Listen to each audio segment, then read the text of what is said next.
Welcome to Evolve to Succeed, the podcast that brings together entrepreneurs, founders, business leaders and experts to talk about their journeys and explore the link between personal and business success. I'm your host, Warren Munson, founder of Evolve, a coaching, training and development company focused on enabling business and personal success and creating a community of like-minded individuals. Whether that be through our peer groups, one-to-one coaching, our training and development programs for you and your teams, or through our content and events, our mission is to get the best out of each individual and inspire them to be better both in life and in business. If you want to learn more about Evolve, including our beautiful co-working space in Ashley Cross in Poole, then please go to evolvemembers.com, where you'll find great content, insights, details of all of our services, and also information on our forthcoming events. For now though, let's get on with the show.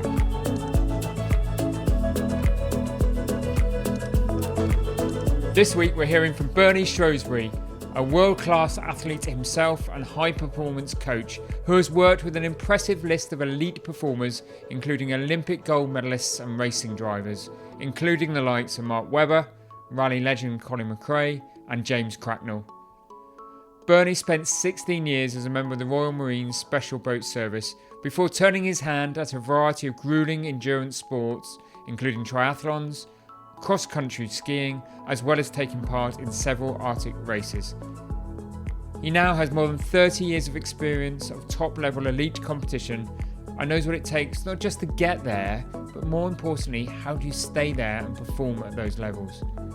With such an impressive CV, I was keen to get Bernie's perspective on what it's like to work with athletes at the top of the game, the sort of mental and physical attributes required to reach those levels, and how we can learn to adapt those same traits to help us live and perform better both in our personal and professional lives.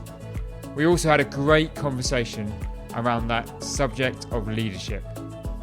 Bernie is a highly engaging and outspoken individual with a lot to say about a number of subjects. So please listeners, hold on for this one and enjoy.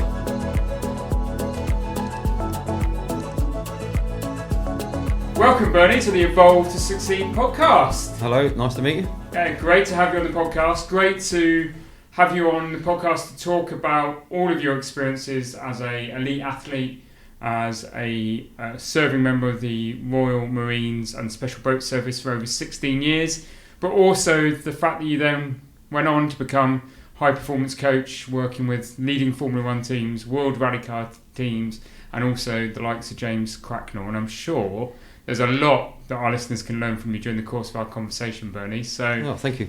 I hope so. Yeah, so great to have you on the podcast. But I suppose for our listeners, probably should, it's a great kind of experiences and career you've had. But where did it all start for you? Okay, so my career started as a 16-year-old that joined the Royal Marines, living in sort of the East End of London, not so far from Falls of Dagenham, down that way, and enthusiastic, active kid that enjoyed kayaking and running and football. Not great with the schooling side because I found it tough with my academic ability, really, with my reading, I suppose, and spelling, I suppose, stuff like that. I struggled with. Everything else was fine. And yeah, so 14 years old, working in a supermarket, thinking, is this it? Is this the journey? And I just thought I can, I've proved in sport as a young kid that I can achieve some good things. And back then sport wasn't a high profile, ever looked at money or egos back then. It was just passion. So I kind of thought, I saw this careers office thing and they spoke about joining the Royal Marines, so I managed at the age of 16 to scrape through the entry exam, and that's where it all started, really. It really did. It really shone a light on it. Obviously in the early days I didn't get it, ringing home after a few weeks saying, Dad, this is a nightmare, I want to come home, and need to stick it out, son, need to find out what it's really about, and all that kind of stuff. And now I look back on it, it was the greatest thing I ever did in my life. Shaping and making. And it's just, and when you're 16 and you're multicultural and different backgrounds, and some people obviously a bit wealthier than you, and some people a lot poorer than you. Some people, parents were druggies and had nothing, and the only option was to join the services or stay in a home. And you watch us all evolve. Those who out of the hundreds that give it a go, and the handful that pass, you realise you've just been turned into something very, very special, and it's the proudest day of your life when you get that green berry. And clearly, you absolutely can see the conviction in your eyes that experience, that military service, shaped you for the future. Yeah, it's kind of, it's like this modern day. When I used to speak about it 20 years ago to people said to me, "Oh, why you sometimes you're not the fittest athlete, but you win. What is it?" And they say, "Oh, it's because you're mentally." And I'd say that it's what I learned to deal with in the services that gave me that incredible. And it's about setting those standards for yourself. And I talk about this guy that you can go onto YouTube. It's basically called About Making Your Bed. It's quite a tongue-in-cheek thing by William McRae, and he's basically the admiral of the SEAL Team 6, the American SEALs, the Special Forces. And he's basically doing a conference to some these guys finishing in Texas, their university, and he's just saying to them, the key thing he ever learned in his life, right, goes back right to the beginning, of making his bed, and they're all laughing about it, and he's just saying, well, that principle of making my bed, because the title is it changed the world, right? And going back to making your bed is the first task of the day, and if you do those tasks, you get those small tasks right at the beginning of the day, the more difficult tasks, whether it's in business, sport or life, if you get the other tasks right, then you'll basically see the benefits and see the progress, and you'll feel good about yourself personally. And as he said, if you have a really shit day and go, at least you've got a bed that's made. It's clean, tidy, it's made, yeah. But do you ever look back and think what would have happened to Bernie if he hadn't, as an East London lad, and hadn't joined the military? I think it's a really interesting question. I used to train hard, very disciplined, because what I thought was wonderful back then is I used to be my parents took me to a pond, basically a large pond, it wasn't even a lake, to train in my kayak. And I think I probably would have gone on to become an outdoor instructor, probably, and probably got into the world of mountaineering and all that kind of stuff, which I still play at as an old boy now. But I think teaching, I think I would have enjoyed teaching, because I kind of like to pass on, because I feel very, very privileged individual that I happen to come across some wonderful individuals, and I call them wonderful teachers, even though sometimes I was teaching them, because you do learn from people you coach, if that's an interest of. But I think it is, isn't it? Because I think sometimes you put like-minded individuals together and you can have one coaching another, but if you're there as a decent coach, you're listening and responding to how the others, what they're saying, how they're behaving, how they're performing, and you've got to take that in. Otherwise it's arrogance, isn't it? You think you know everything. Yeah. And it's also about,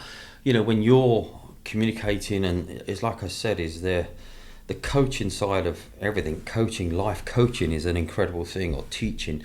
It's you look at the fitness world at the moment. You can get on a program and just train to a program, but it's how I look at it, is how it's communicated, how it's taught. And I've been around some of the greatest coaches in the world.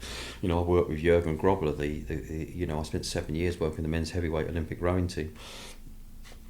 He's gone on to work with the French. They're probably going to thrash us now. They've lost a good man now. And he had a very harsh, being East German, he had a very harsh, rigorous regime that I got to. I was kind of jaw-dropping experiences what I witnessed, and the admiration for what he did with your Pince and Cracknell and all those, Steve Redgraves, all those amazing men, incredible. Brilliant. And that time, therefore, serving in the military, you're also participating in elite sport during that time. Yes, that's right. Yeah. A great opportunity that, again, I suppose the forces gave you. But again, for our listeners, give us a little insight into your sporting pedigree, Bernie. Okay, so I was interested in joining as a junior Marine. As I was, I showed a bit of talent as running on a shingle on the beach, and I got picked to run for the Marines, and then I went on to represent the Navy, and I hadn't even passed out as a Royal Marine, so it kind of it set a precedence, I suppose, and gave me a bit of a profile. And then basically because there's so many more opportunities with the sporting side, and obviously I, as a young Marine, went on to specialise once I passed in Arctic warfare. And so you get into cross-country skiing. So I went into the cross-country ski team the first year. I made the GB junior team, and then I went on to train. I actually qualified for 2 Olympics, but me being me, I bit of a rebellion. I didn't like the coaching standards it wasn't for me. So we parted basically under agreement. I wasn't for them and they weren't for me. So I threw away the opportunity of 2 Winter Olympics. 2 Winter Olympics. Yeah, Sarajevo and Lake Placid. Wow. When you talk about you didn't agree with the coaching standards, that's quite a statement. That's me. I had a guy from the Royal Marines that was coaching me, and it's like I said, you find people in life that you really can relate. The way it just worked with my coach and me, and just his principles, his standards, his attention to detail, rather than just a session on a bit of paper of how hard and how long. This guy spoke more about the feel and the sports I've done, and as I've got older I've learned it's not how hard you train, it's how efficient you train. Okay. And that's a very interesting statement, and that's also you can take into your working life as well. Yeah. It's not how hard you work, it's how efficient you work, and that's kind of quite important.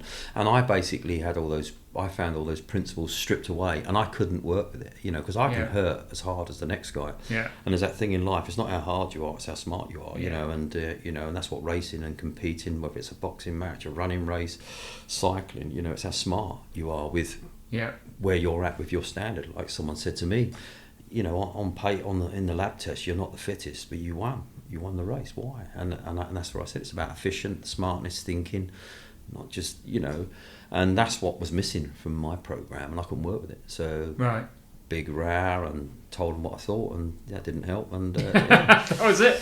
Opportunity passed. Come home, was going to leave the Marines. The Falklands War was kicking off, and I joined the Special Forces down here in Poole. And and I thought, right, okay, this is it. And then I got into the sport of triathlon through default of trying to do a crazy London to Paris race, run from London to Dover in a relay, swim the Channel. We did get the trophy for being the Channel the longest, but it was still a trophy. And then cycle to Paris, and that's set me off another 7 years with the British Triathlon. I've done the cycle leg from Poole to Paris. Okay, yeah. But not in a single stage either. So not quite at your standard, Bernie. But it's an achievement, though. Yeah, it's good. And you talk about mindset a lot there already in this sort of short conversation we've had, Bernie. And do you really think that makes the difference between those that are good and those that are excellent? Oh yeah, definitely.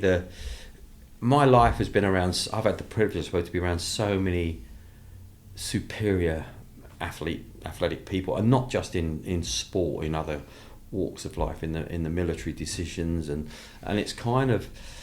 It's the thought process that they've drilled or learned, the honesty, because that's what I said, it comes down to the honesty with themselves and thinking, no, I'm sticking to this is the decision I'm going to make. You've got to make that decision in a race, you've got to make that decision in a conflict of war, or it might be pure survival. I've got to get this right. We're in the mountains here, I've got to get it. I've got to get these decisions right. It's like this guy Nims that you read about. The guy, he's a friend of mine, and I saw all these stuff before it made the TV. And remarkable man. And it's incredible that he had to make that decision. It was very interesting speaking to him before he became super famous. I was just renting a place up the road here, and he just said, and I said, my God, when you rescued that Indian woman, who you found, you just walked past all these bodies and you saw a bit of movement in one of these bodies. Now you could have just closed your eyes and carried on because you're in the death zone, and they always say you just got to look, and he said, you got to look after you.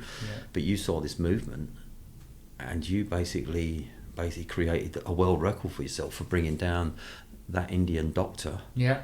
And you saved a life. Yeah. And he says, well, it's just honesty with yourself, Bernie. And that's an incredible thing. I mean, I could go everywhere with all these kind of things with so many different, but I just thought that's quite a nice one to bring to you. Yeah, honesty with yourself. Yeah, because you kind of look at what I've done. You can't really, if I can use the word, bullshit your way through a military mission, because people die. Yeah. You can't bullshit your way through a race because you get found out, you lose. And you can make excuses, like I've worked in motorsport, you can blame the setup of the car, you can blame the tyres, but at the end of the day you get found out eventually. The engineers sit there and go, well actually that's not wrong. I've even been at a Formula 1 race where the driver's come in and said he's got a problem with the car. They've gone around the back and they rattle the spanners in the bag, and they just, we'll take it off, we've changed it for you, off they go. They've done nothing. incredible, wasn't it? Mindset again. Mindset again. But mindset, but also what an incredible team to have the confidence to do that. Yeah. So it's those kind of things that So mindset. I think if people come to me and you ask about the coaching side, the performance side, whether it's in sport or your business, if you actually get the people around you to understand the way you like to think, and you share that with them and they agree or disagree, but you find some middle ground on that, you create a phenomenal team of excellence. That's my vision on it, really. And you can build all the other building blocks around that. And you're, by saying that, I assume you're a strong believer in it's the strength and performance of the team in sport and elite sport, not the strength of the individual. The individual's got, I know, you've just got to, I always say to people, and I remember saying to a driver now, well, it's all done now, just got to get out and go and race. We've done everything we can. Yeah. And it's very interesting, not so much of the famous people that have become famous now, but in their early days, and also some of the people recently I've worked with only 2 years ago that weren't so talented, but you create this mindset, this discipline, this standard that's all came from my early military career, my sporting career, because that's all my package is. I haven't done a degree. I haven't listened. I've been around the world listening to very clever people. I've been up to Loughborough University under very famous Professor Clive Williams to understand, the science of performance. But it's about you going away. I call it the chef syndrome. So you get Jamie Oliver, Gordon Ramsay, they'll probably kill each other, but Gary Rose, you get all these chefs together and you give them the ingredients, go and bake this cake. They'll mix up all the ingredients differently, but they'll produce that beautiful cake. Yeah. And that's the art of it, having the ingredients with the people around you, and so they all get the best out of the result, really, which is you. So, but that takes some leadership, doesn't it?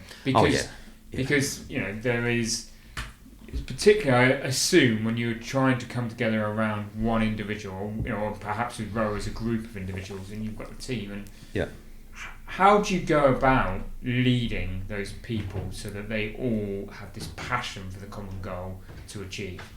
Well, I think it's about your integrity, your honesty. I mean, look what's going on in the political world at the moment. Yes. You kind of, it's a slippery slope to nowhere, isn't it? And it's kind of,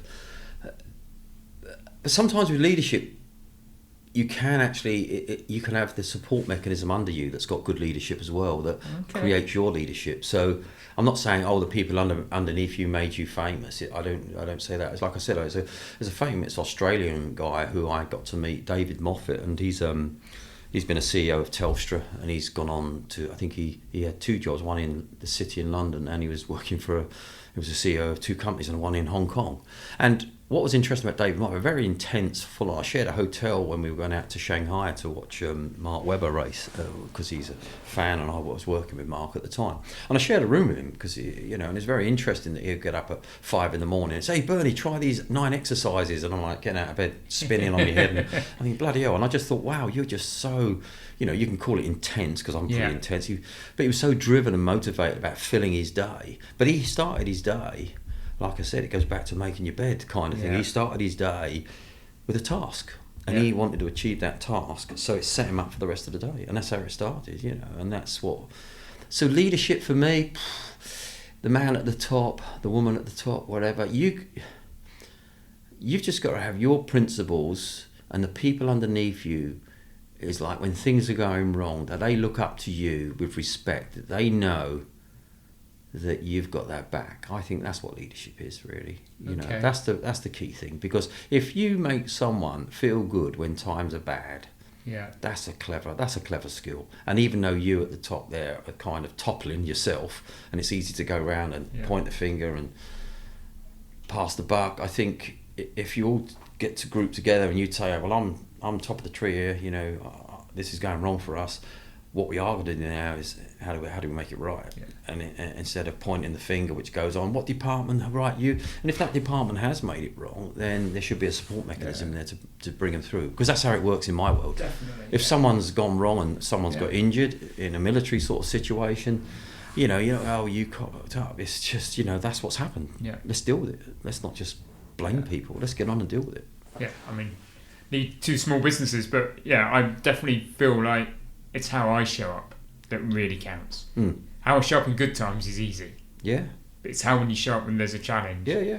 And I've always said, and things go wrong under your watch, but you kind of said, the buck stops with me. That's right. I may not have made the decision, but I'm leading you, right? How do we all get out of this together? Yes. That's how it's got to be, isn't it? Oh, absolutely, because it's just, you can blame, and it's like I said to you, the disappointment I've had in working in business, and that's why I never forget when I did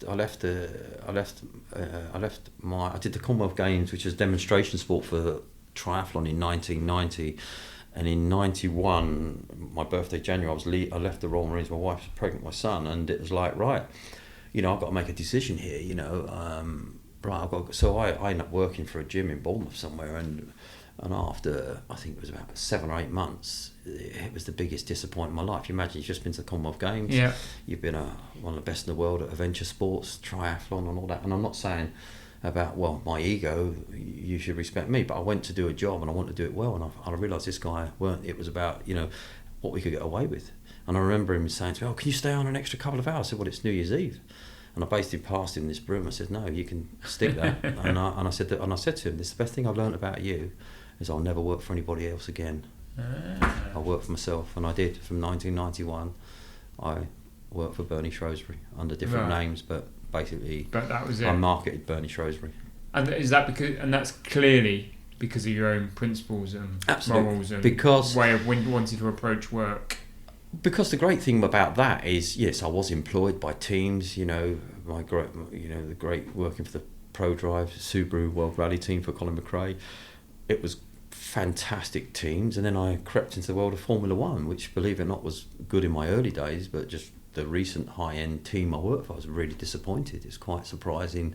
The leadership was poor, I felt, because money can cover up things and all that kind of stuff. And absolutely really disappointed. But my early days with the teamwork, and I think especially in the motorsport, it really is a massive engine of compartments that make it work, and some fantastic people. But sometimes I've not been that brilliant with the people at the top. I've worked for people like Flavio Briatore, and people go, "Oh my God, but he is absolutely charismatic, fantastic." But I tell you what, you do know where you stand with him.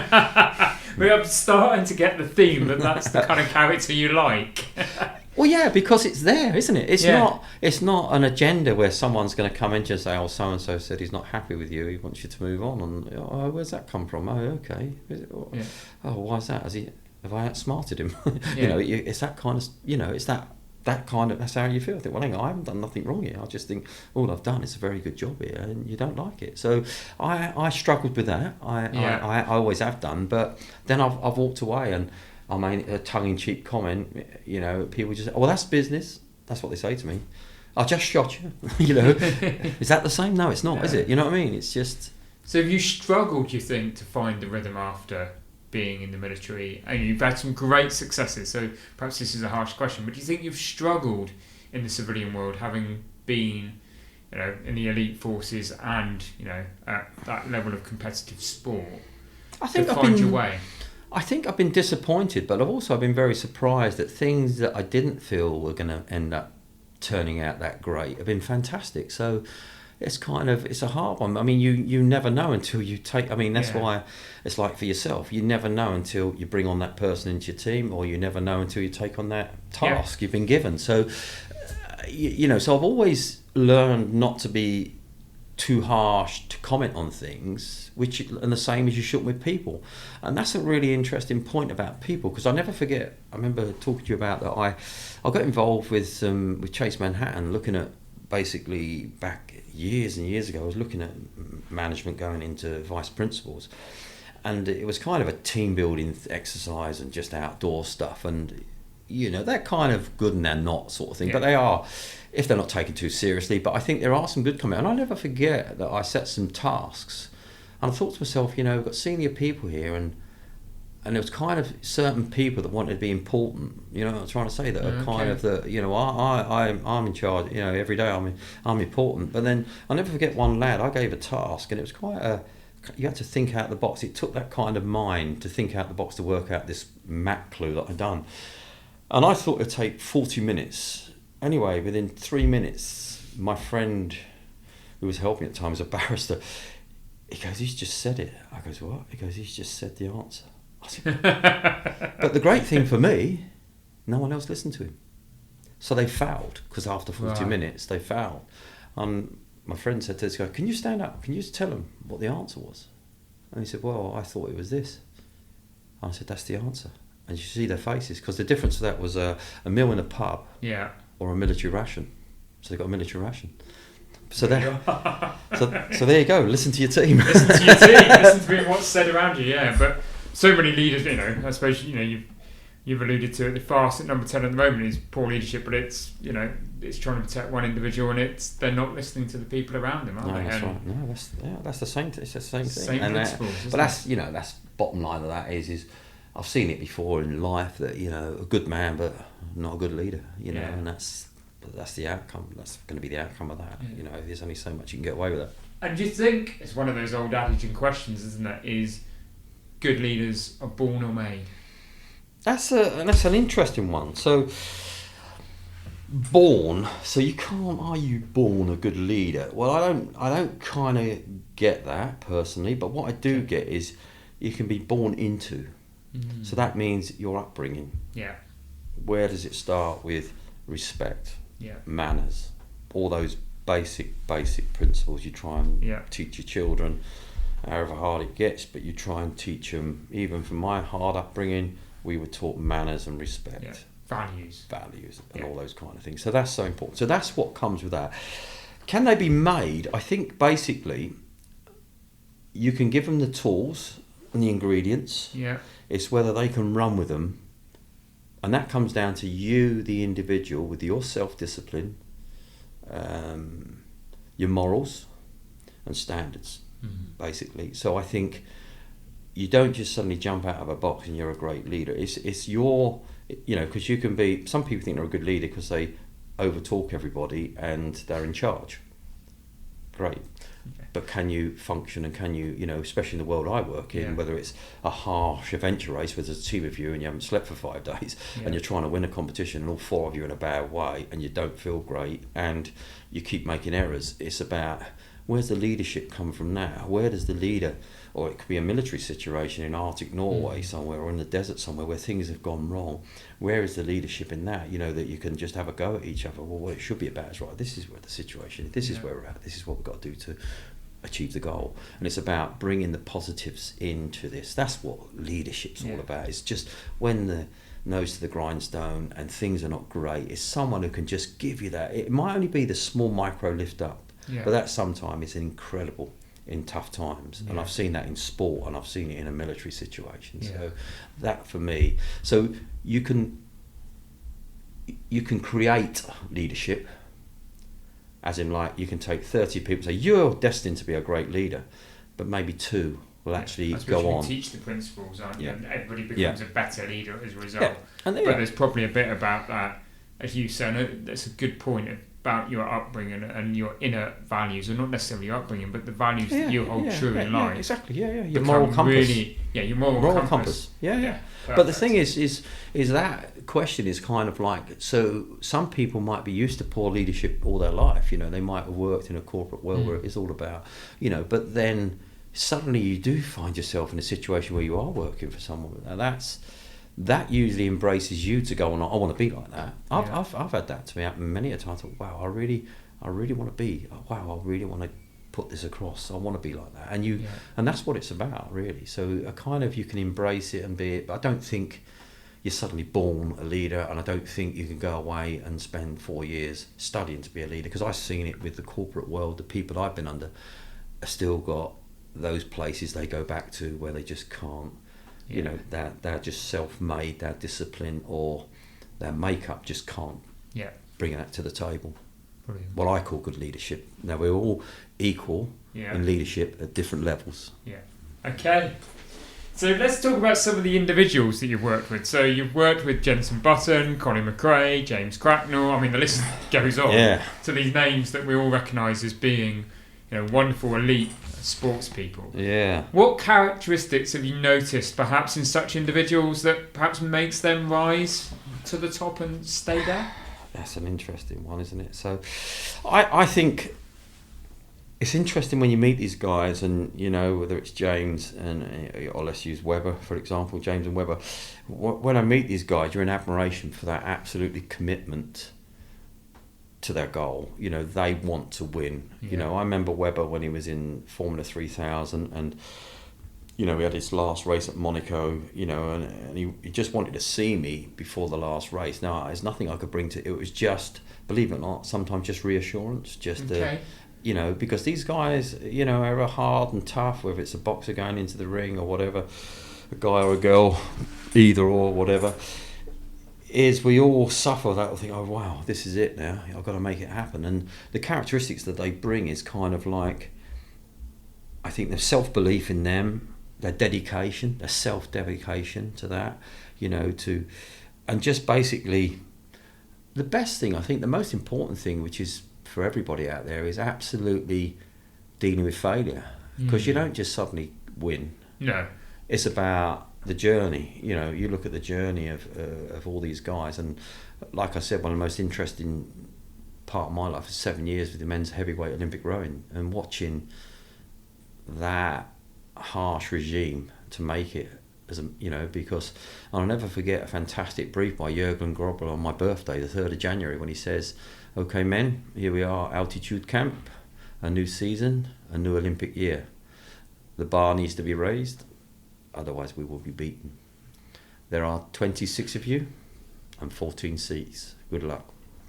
How about that to start? That's an inspirational speech, and that sets the standard, doesn't it? That's what it's about, and that's what these guys. And I think these guys that make it, their characteristics, like Colin McRae, back in his day, he was kind of so flamboyant. I mean, I worked with two really interesting characters. You had Carlos Sainz Senior, who was and Colin in the same team. You got Colin are going to have a few beers the night before and be chilled, and he'll be driving his car and he'll come into the stage and he's quite chilled, takes a helmet off, and then Carlos Sainz across the line, 2 tents behind him, over 25, 30 Ks, and Carlos Sainz would be dripping wet. You'd have to drill holes in his seat to drain the water out of it. Two different characteristics of driving skill, but both the same. So that was probably an interesting part of my career, to witness that, how two people were so different, but could create the same.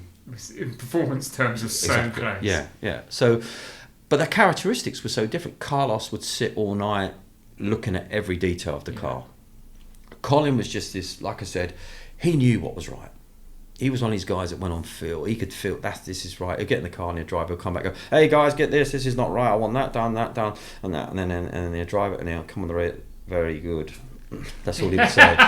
They all waited for that. But the kind of attention to detail Colin had, even people say, "Oh yeah, but Colin was a bit of a wild guy and all that." He'll drive out of a service stage, and he'll drive the rally car up the road, and you'll hear this, "Hey guys, the steering wheel is not at 12 o'clock, so there's a mark on the steering wheel, and it was just off." And someone said it was about 2 millimeters out, because obviously for him it's a focal point. Yeah.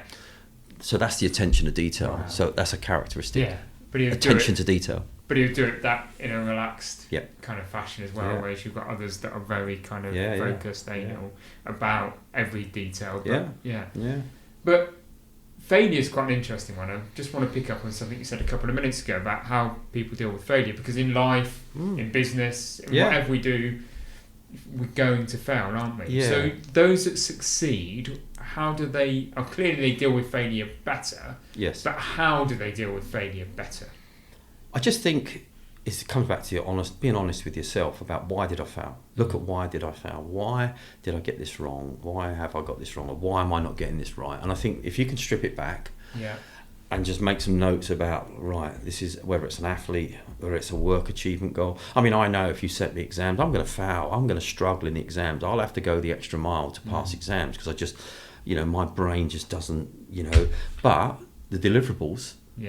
I'll guarantee you I will deliver as good as anybody. I'm that confident. But if you said it right, write down your your result. I'll be, "Hey, Bernie ain't finished yet. Catch up, Bernie." It won't be as great as the true deliverables of what you want. So I had to deal with failure in a different way, because obviously I knew that when I did my special forces course was I'm going to fail these exams, quite hard. So I had to do extra education to catch up so I could keep up. So I was at school. Even when I joined the services at 16, I was in the services, but when the guards can go out and have fun, I had to go to school for, 2 hours a week, to get that. So that's how I had to deal with failure. I had to, work, weaknesses. But not beat yourself up over it. The biggest problem is if you beat yourself up, and you see it in kids in sport. Because I always say to kids in sport, it's very interesting that kids in sport, the parents are there, and I've been involved in swimming. It can be quite intense. You watch your kids, and there's parents with stopwatches, clipboards, or you go to a tennis thing, and the intensity is incredible. But if your child is always gold medaling at 8 or 9, or always on the podium, what happens when they get to 12 and they're fourth? Then they don't go on the podium. So kind of, and there was a great quote from a very good friend of mine, a great coach and a great athlete, Robin Brew, Olympic swimming captain, one of the greatest triathletes as well out there. I'll never forget Robin saying it. He said, I took years to make it in swimming. So considering my dad was a high-end coach that coached Sharon Davis, he said that, the only way it worked for me was eventually these top guys that kept beating me gradually packed up. And he said, and then I got on the podium, but he said then I took it to the next level without had enough. Yeah. So sometimes don't try. So the answer to this is what's coming out of this is don't try to get up there too quickly without the stepping stones in place or the building blocks in place. Get there when you're right and ready for it, so you don't have these failures. I mean, you've got to come up against failures to make who you are today. But if you keep failing, start asking yourself, why am I failing? Unattainable goals, putting too much pressure on yourself. I want to be like them, but it just doesn't work like that. And you'll get found out. So that leads on to another subject, which is around resilience, I suppose, because if you're going to go on that kind of journey and you're going to go on it with longevity and purpose, then you've got to be resilient. And I think that we're in this kind of world where perhaps it's easy, to give up or say I'm not very good at and try and move on to the next thing. But those succeed tend to have resilience, don't they? Which kind of reflects on what you're saying. But how can somebody hone their resilience or improve their resilience, do you see? And from your experience, what have some of the key athletes that you've worked with done? Yeah, well, it's got tough. I hope to not diverse too much on this, but the thing is now we've got so many issues out there in society that gives us a platform to fold and collapse very easily now with mental health issues. I mean, I'm going to pick on someone now, and I kind of, the word PTSD to me is quite a disturbing word. Now I know it's been brought into the celebrity world, where you're a reality star, next thing you're nobody, and then these people aren't taking their lives. But I remember a guy did an article in the Times, and he was an Olympic rower. And I know him very, very well. And I was quite disturbed. And also he'd done a podcast, and a lot of guys were really in support of this, about this. And I won't mention his name, but he was in support of, he's saying how now his Olympic career's over, how he's got PTSD. Now that angered me a bit, because PTSD, I think it should be categorised, because PTSD is when you've seen what military guys have gone through, been involved in some of these horrific, you imagine you got your friend's body parts on you. Let's get real here. And that's PTSD.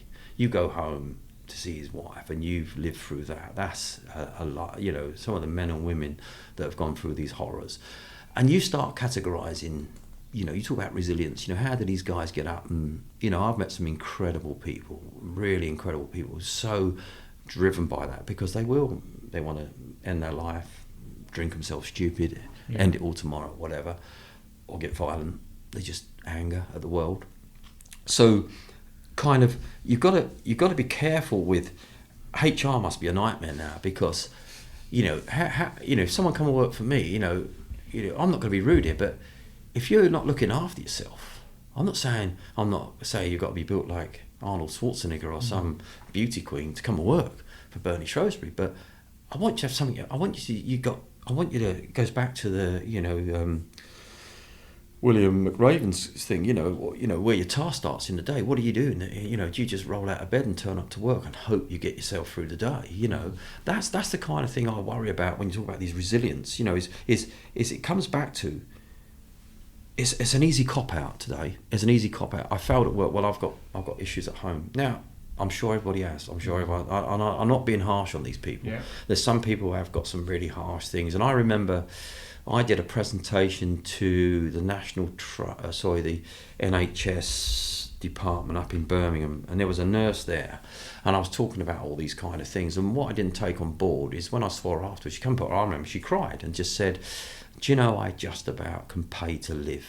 And she was an NHS nurse. This is going back a long time ago, and I thought, wow, you're standing there talking to these people, and you don't realise what home life's like. So I'm being hard, but I'm not. Yeah. You've got to deal with these things, and you have to. And I think I don't know. Maybe I would struggle if I set up a company and I'd sit around a table. I would definitely want to sit with people and say, right, guys, we've got to talk about what the job really involves and what's expected from you. Because half the time, I don't think people realise what there's up, and you will be up against this, and this might bring you quite a lot of stress. And I want to know. I think what you've got to do is you've got to manage all this before it gets to the dark hole.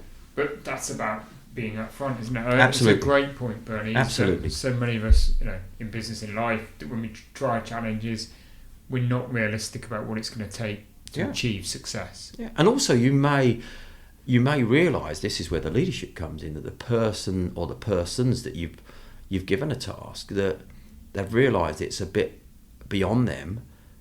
But you might be a kind of leader in your world that you're unapproachable, that they see it foul before they get them to this point where it breaks down. And I blame you, inadvertently, at the top of the tree. I blame you at the top of the tree because you didn't, they were too frightened to approach. And that's what you've got to look at. You've got to look at, my background is, I'm quite a very kind, caring person.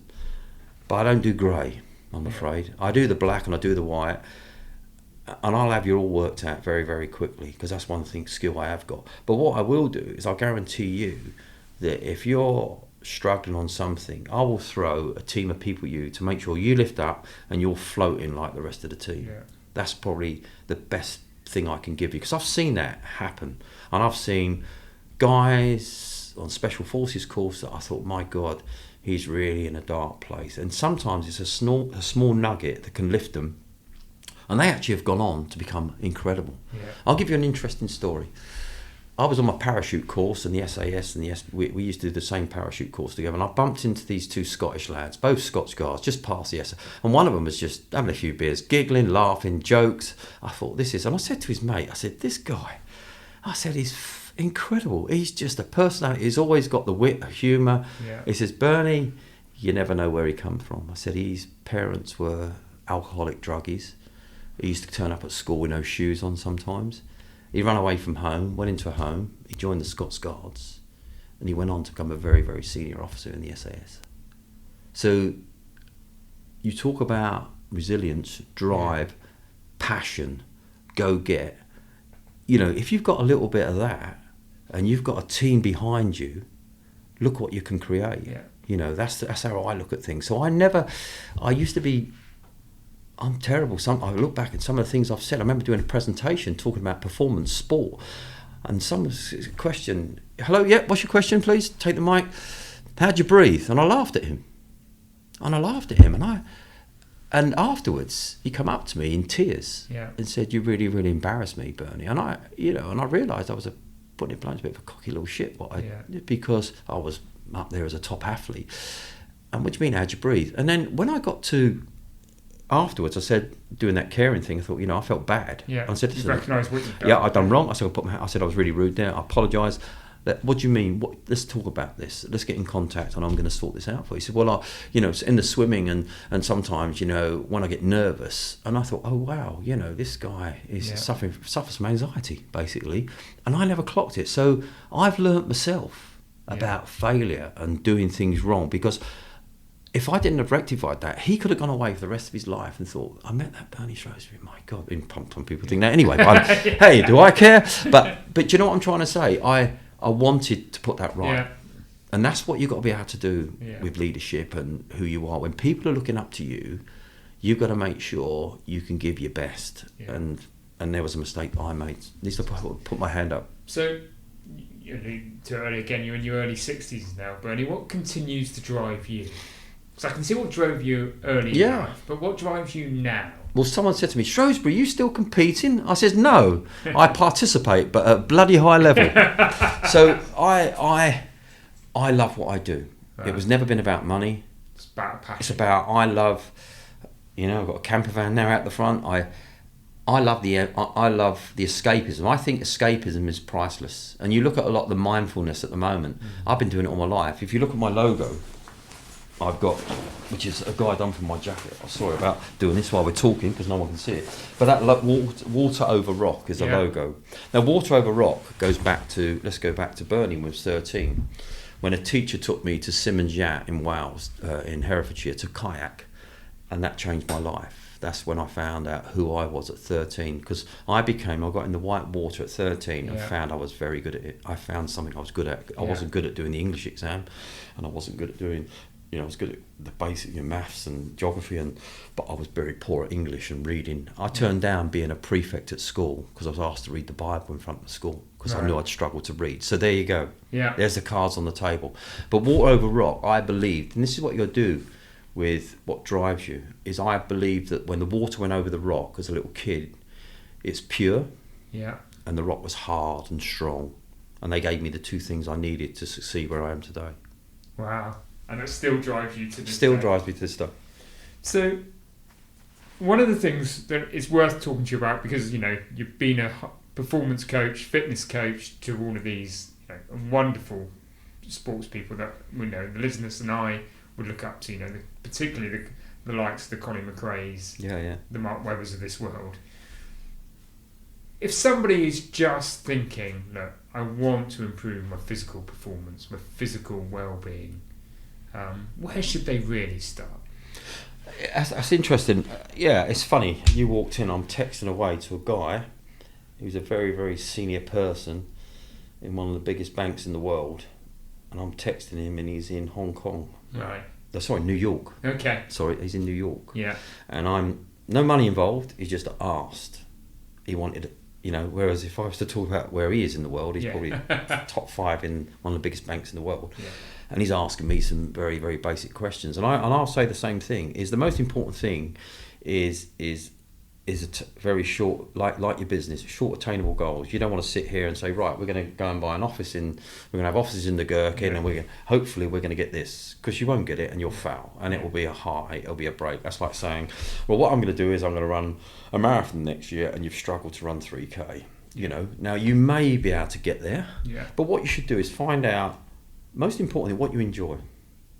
Do you enjoy doing things on your own like me? I don't really need to be around people. I go cycling for 5 hours in New Forest on the gravel bike. I don't want to be with anyone. I hate it if I see someone. It ruins my day. Snap. or do you like to go and be in an environment where people motivate you, team stuff like a workout class? It might be even anything from a yoga Pilates class through to a fitness class. Or do you want that escapism, get away from everybody, outdoor stuff? So I just say to yourself is, go out and find out where you're at by not hurting yourself. Because I say to people, don't go out and do 3K, let's say for a jog, walk, and come back, and I always say go around the block and start your watch, and 3 weeks later, hey Bernie, I've knocked 30 seconds off, knocked a minute off my run around the block. Go further. Right. This is the building blocks. Yeah. Because like I said to you, I'll go right back to the very beginning. Anyone can hurt. Yeah. We all hurt at different levels, I know that. My pain threshold's pretty good still for an old boy. But it's about going out there and doing it, and it's got to come with a pleasure, like going back to me as a boy. I didn't sit on those rapids to hurt and get battered by the rocks and the rough water, nearly drowning. I went in there to learn and feel. Remember, I've got to go right back. It's about how efficient you make yourself. Yeah. That's what I've told you. It's not about how hard you train. No. It's about how efficient you make yourself. Whether you're changing gear on a hill climb, whether you're running with a little less hard drive up a hill, a muddy hill, and all that kind of stuff. So go out and find something that makes you feel good, and then basically build on it all the time. But the most important thing is go out and find what you enjoy and then you can start putting targets and goals on top of it. Because you're going to do that with your business. Yeah. The first thing you're not going to do is go, right, we're going to do all this, and here's the goal. And I'm probably wrong, me. I'll probably get, if I sit around a table of people, they will say, okay, let's sit down and start doing our projections for the year. You know, I've sat with so many people and said, well, I don't want to do that because I don't really know if they're realistic. Yeah. You know, it's like me saying, right, I'm going to run I run a 2:32 marathon in my day. It's like me saying, right, I'm going to run a 2:15 marathon. But I kind of look at this, what I've had to do back then to achieve a 2:15 marathon. Maybe, but the stress, the emotions, the selfishness that you need to achieve that is massive. So that's what to treat this keeping fit exactly the same. Don't make it a misery. Have a bit of competition, have a bit of fun, but don't make it every session. Yeah. Because otherwise you won't enjoy it and you will fail. And you won't sustain it, which exactly is what most people fail at, isn't it? Yeah. And where do you fit with technology and apps and all of that kind of thing? I think we probably just started to touch on it there, maybe. Yeah. Well, but because the world's being taken over by technology in terms of fitness. Do you know what? It's kind of as you know, I've done a podcast about this, and this was about like I call it the weekend warrior, trying to achieve, people that have got a full-time job and trying to achieve that excellence. And the problem is that obviously that's so important. You need data to tell you where you're at and what's going on. But that's what it does. Yeah. It tells you where you're at and what's going on. It doesn't coach you. No. It just tells you, because, if you're in a race and it says, well, actually you need to be running, 0.5 a K quicker to achieve the goal you've set yourself. Well, this machine ain't going to do it because it doesn't want to do it. How do you feel? Failure. Yeah. So what you've got to be careful of is that, because what people don't realise in the early days is, as you take up fitness, there's lots of things happen. The body changes over, after 12 weeks, you're going to start losing weight. You're going to start gradually conditioning the muscles. You start to become more and more efficient. We're talking about any sport you take here, swimming and all that. More sports take more technical ability, like swimming, cross-country skiing, cycling. Once you start to understand the mechanism, I still see people on 12-gram bikes that don't even know how to ride them properly. Yeah. Great for me. But what you've got to do with all this stuff, with the technology, again, is you use it as a guidance, because that's what it's there for. Yeah. And people knocked me when I did a podcast talking about, and I actually, because in my day it was a heart rate monitor and a stopwatch, and it was only the latter part I got a heart rate monitor. Most of my career was just going out with people and time and feeling how the body actual feels. And yeah. And then you can obviously test yourself out. If you're going to say, I'm going to go and run, I don't know, I'm going to go and run 5K in 20 minutes, and you run it and you do it in 24 minutes, you realise you're really out, you're really wrong. So you need to adapt your training back to get you back to that, to find your small incremental achievement. So the data's there for that. But people say to me, what do you do? So, well, just go and run. You can record it, but don't look at your watch. Yeah. Put a masking tape or put a shirt sleeve over. Don't look at it. Yeah. Don't keep, like I said, you don't worry about how quick that K was. I mean, every now and then get out there, but if you're just starting out, because what happens is once you start seeing these big chunks come off, then you get to your plateau area, and then your motivation can drop quite quickly. Well, actually, there's these lines. I've seen it all my life. So you get your plateau area where you just drift along, and then suddenly you get your peak, where wow, this is me. And when you reach that peak, that's where you think you are all the time. Yeah. So people try to train at that peak level, and that's where you get burnt out and run down, moody. Right. You know what I'm saying? Yeah. But that's what happens. So you really need to. So what I'm trying to say to you is, unless it's managed by a good coach, sometimes the data side can work against you. So be careful. Okay. So one final question as we draw this conversation to close, which I really enjoyed, Bernie, it is the Evolve to Succeed podcast. So I'm going to have to ask you, with everything you've learned in life, all of those people that you've mentored, coached, all of those experiences in the military, what's your personal definition of success? Wow. Big one, that, isn't it, really? End with a big question. What's my definition of success? It's just, I don't know, I suppose achieving that surprising goal you never thought you were going to achieve. I suppose that's what, because I did it, I did achieve something I never dreamed I would ever achieve, and And it wasn't me, it was the team around me. Okay, brilliant. And that's through everything you've done in life. Exactly. Brilliant. Bernie, if people want to learn more about you and what you're up to, where can they go? Well, I'm kind of retired, but since I've retired, I've realised I'm getting busy again. But you can just, if you want to ping me an email, bernieshrosbree@aol.com, I'm happy. Or if they get in contact with yourself, I'm quite happy, even face to face, because I don't live far from here, and I'm happy to have a coffee with a few people or a group of people if you want to put that Brilliant. on. Fantastic. Come and join the and group. you have written a book, haven't you? So.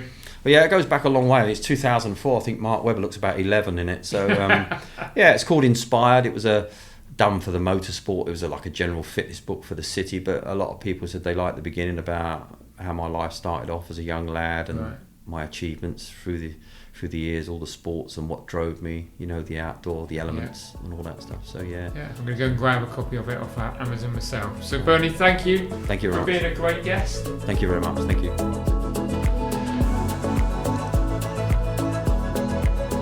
Thank you for listening to the Evolve to Succeed podcast. My hope with every episode is that you've learned something new or heard something that challenged your way of thinking and further motivated you on your path towards becoming a more knowledgeable, informed and inspired individual and business leader. If you enjoyed this episode, then please help us by rating, reviewing and subscribing. We really value your feedback and would love to have you along for future episodes. And please don't forget to learn more about Evolve by going to evolvemembers.com. Thank you for listening. See you next week.